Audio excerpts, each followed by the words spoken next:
Sekarang kita baca hadis di kitab Riyadhus Shalihin, hadis 204 ini yang berbicara tentang pengadilan di akhirat. Wa an Abi Hurairah radhiyallahu anhu, dari seorang sahabat yang mulia yang bernama Abu Hurairah, semoga Allah Ta'ala meridhai beliau. Nama asli beliau adalah siapa? Abdurrahman ibnu Sakhar ad-Dawsi. Ya, nama asli Abu Hurairah siapa? Abdurrahman ibnu Sakhar ad-Dawsi. Ad-Dawsi itu nisbah kepada suku Daus atau kabilah Daus dari negeri Yaman. Yaman itu sebelah selatan Saudi Arabia.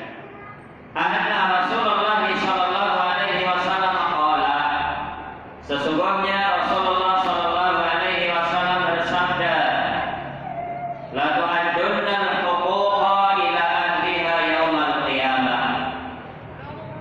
Sungguh hak-hak itu akan diberikan, akan dikembalikan kepada pemiliknya pada hari kiamat. Ya, hak-hak akan dikembalikan kepada orang yang berhak, kepada pemiliknya pada hari kiamat. Hatta yuqala lisyatil jalqai minasyatil qarnai. Sampai-sampai ya, sampai-sampai kambing yang tidak punya tanduk, ya, kambing yang tidak punya tanduk itu akan dikisos dari kambing yang punya tanduk ketika di dunia dia menanduk kambing yang tidak punya tanduk. Ya, jadi saking adilnya pengadilan di akhirat, ya, saking adilnya pengadilan Allah Subhanahu wa Ta'ala, saking adilnya pada hari kiamat nanti hewan itu akan dibangkitkan oleh Allah Subhanahu wa Ta'ala. Bukan hanya manusia. Ya, kalau manusia jelas karena mereka ada pertanggungjawaban. Ada hisab, ada surga dan neraka, ada pembalasan. Kalau hewan-hewan, ya, hewan-hewan, binatang, burung, binatang ternak, binatang melata, binatang buas, semuanya itu juga akan dibangkitkan oleh Allah Subhanahu wa Ta'ala, akan dikumpulkan dan digiring kepada mahsyar. Hewan yang pernah hidup di atas muka bumi jumlahnya triliunan, ya, jenisnya saja miliaran, jumlahnya triliunan atau mungkin lebih banyak daripada itu, akan dibangkitkan dan dikumpulkan oleh Allah Subhanahu wa Ta'ala. Ada 2 ekor kambing. Satu kambing tidak punya tanduk. Ya, ketika di dunia ada 2 ekor kambing. Satu kambing tidak punya tanduk, sedangkan kambing yang lain itu punya tanduk. Ternyata ketika di dunia kambing yang punya tanduk itu pernah berbuat zalim. Apa kezaliman yang dilakukan oleh kambing tersebut? Dia pernah menanduk kambing yang tidak punya tanduk. Karena kambing yang tidak punya tanduk itu tidak bisa membalas, ya, mungkin dia itu terluka atau mati, ya, karena tandukan kambing yang punya tanduk, dia tidak bisa membalas.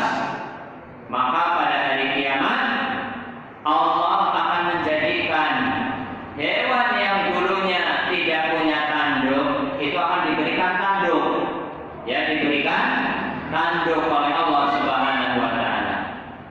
Dan hewan yang dulunya punya tanduk dijadikan kosong, ya, dijadikan kepalanya nggak ada tanduknya. Nanti kalau sama-sama bertanduk jadinya apa? Tarung, ya, bijigan istilahnya. Bukan. Jadi akan dibalik oleh Allah Subhanahu wa Ta'ala.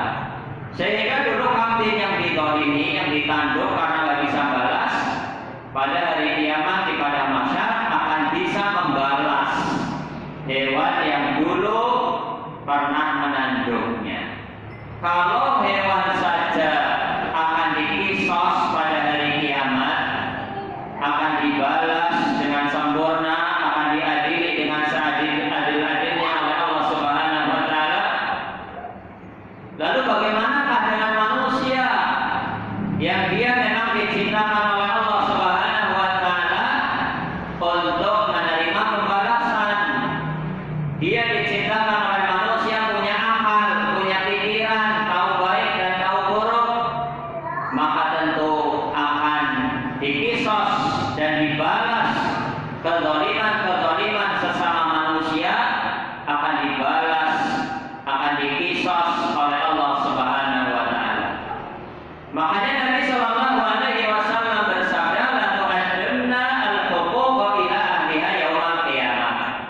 Benar-benar hak-hak itu akan dikembalikan kepada pemiliknya pada hari kiamat, sampai-sampai kambing yang tidak punya tanduk bisa membalas hewan atau kambing yang punya tanduk yang dulu berbuat zalim ketika di dunia.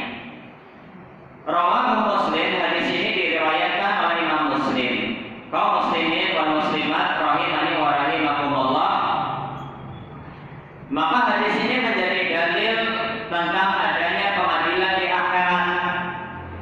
Maka bagi orang-orang yang mungkin haknya ketika di dunia dia tidak mendapatkan atau dia dizalimi oleh orang lain dalam masalah fisik, ada orang yang dibunuh, dia nggak bisa membalas karena dia sudah mati.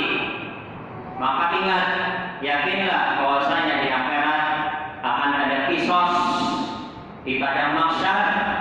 Kezaliman akan dibayar secara lunas, secara tuntas, secara sempurna oleh Allah Subhanahu wa taala. Ada orang yang dipukul tidak bisa membalas, maka di akhirat akan ada kisos. Ada orang yang mungkin dizalimi secara kehormatan, yang dituduh melakukan pencurian, dituduh melakukan perzinahan padahal dia tidak melakukan. Ingat, di akhirat akan ada kisos. Dan kisos di akhirat di antara bentuknya adalah diambilnya kebaikan orang yang berbuat zalim, kebaikan mereka akan diambil dan diserahkan kepada orang yang dizalimi, sehingga pahalanya tambah banyak orang yang dizalimi. Dan pada saat itu manusia itu sangat butuh kepada pahala, karena yang bisa menyelamatkan dari azab neraka dan menyebabkan dia masuk surga adalah pahala-pahala, kebaikan-kebaikan. Kalau masih belum cukup, maka dosa-dosa orang yang dizalimi akan diambil dan dilemparkan kepada orang yang berbuat zalim. Jadi orang yang berbuat zalim dia rugi serugi-ruginya, bisa kebaikan-kebaikannya itu habis, dan juga dosa-dosanya jadi bertambah banyak karena dapat transferan dosa dari orang yang dizalimi. Makanya dalam hadis yang lain Rasulullah Shallallahu Alaihi Wasallam pernah bertanya kepada para sahabat, "Atadruna manil muflis?" Tahukah kalian siapa orang-orang yang bangkrut pada hari kiamat? Ya, siapa orang-orang yang bangkrut? Rasulullah bertanya, "Atadruna manil muflis?" Siapa orang yang bangkrut? Kalian tahu nggak? Para sahabat tahunya orang bangkrut itu ya kalau usaha atau dagangnya itu rugi, barangnya habis, utangnya banyak, ya usahanya hancur. Lalu ada sahabat yang menjawab, "Al-muflisu fina man la dirham lahu wa la dinar." Orang yang bangkrut ya kalau nggak punya dinar dan dirham, nggak punya harta, nggak punya dagangan, itu orang yang bangkrut. Lalu Rasulullah SAW menjawab dengan jawaban untuk menjelaskan kepada mereka tentang hakikat kebangkrutan adalah kebangkrutan di akhirat, bukan kebangkrutan di dunia.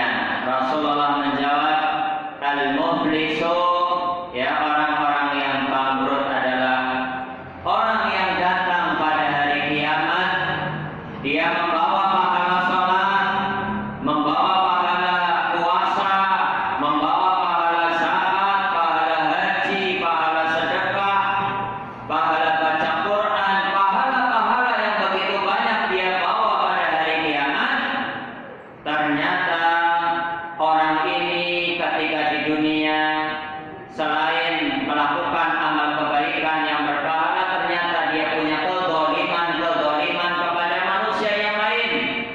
dia pernah memukul orang lain, dia pernah mencaci maki orang lain, dia pernah mengejek orang lain, dia pernah menuduh orang lain, kezaliman kepada manusia yang lain. Maka pahala-pahala yang dia miliki yang begitu banyak akan diambil satu persatu, diberikan kepada orang yang dizalimi. Itulah kisos pada hari kiamat. Ya, di antara bentuknya seperti itu. Atau bisa jadi misalnya pernah pukul, ya akan dibalik pukul seperti itu. Nah,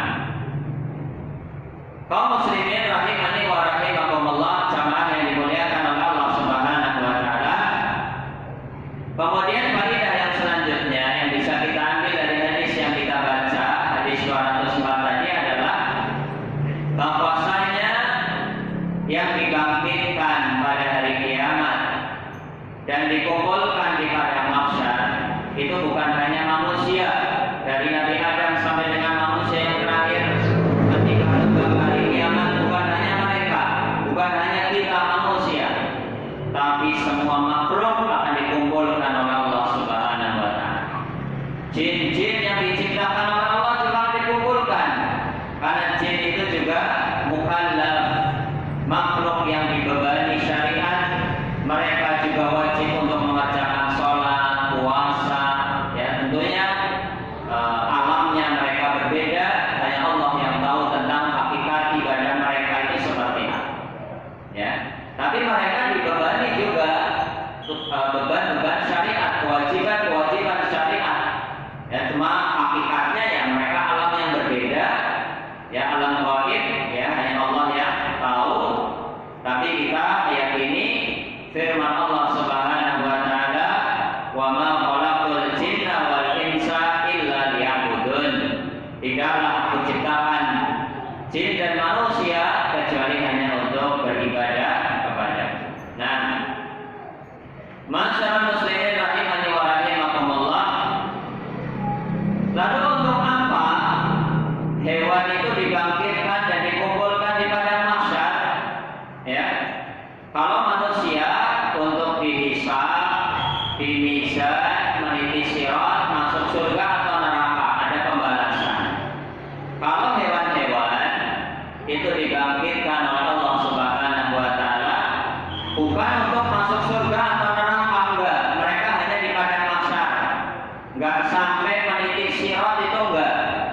Karena hewan itu tidak punya akal, tidak diwajibkan melakukan kewajiban syariat. Mereka nggak puasa, nggak sholat, nggak ada kan? Hewan yang puasa atau sholat kan nggak ada.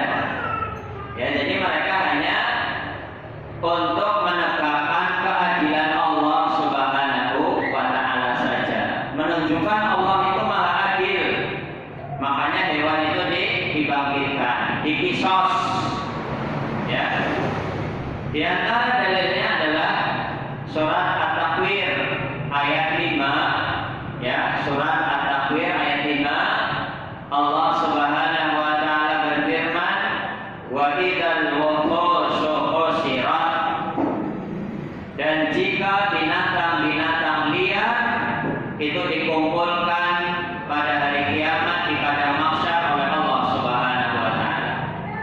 Ini dalil bahwasanya binatang itu akan dikumpulkan di padang mahsyar. Kalau lafaz di dalam ayat ini adalah al-wuhus, wuhus itu artinya adalah binatang liar. Tapi di dalam ayat yang lain yaitu surat Al-An'am ayat 38, di situ lebih umum semua binatang, ya bahkan burung sekalipun. Ya, surat Al-An'am ayat 38 itu juga menjelaskan bahwasanya binatang akan dibangkitkan kembali oleh Allah Subhanahu wa taala. Walaupun mereka sudah jadi tulang belulang kayak manusia atau gak ada bekasnya sama sekali. Ya, dagingnya dimakan, tulangnya mungkin apa? Dijadikan campuran, ya dijadikan tepung, misalnya tepung tulang kemudian dijadikan campuran bahan pakan hewan yang lain. Ya, mungkin sudah gak ada tulang belulangnya, gak ada sisanya. Sama seperti manusia yang mungkin dimakan oleh paus atau hiu di lautan, kemudian apa? Habis ya, tidak tersisa misalnya tulang-tulang yang mungkin masih ada kemudian dimakan hewan-hewan kecil dan lain sebagainya. Allah itu maha kuasa untuk membangkitkan. Wong kita dulu juga tidak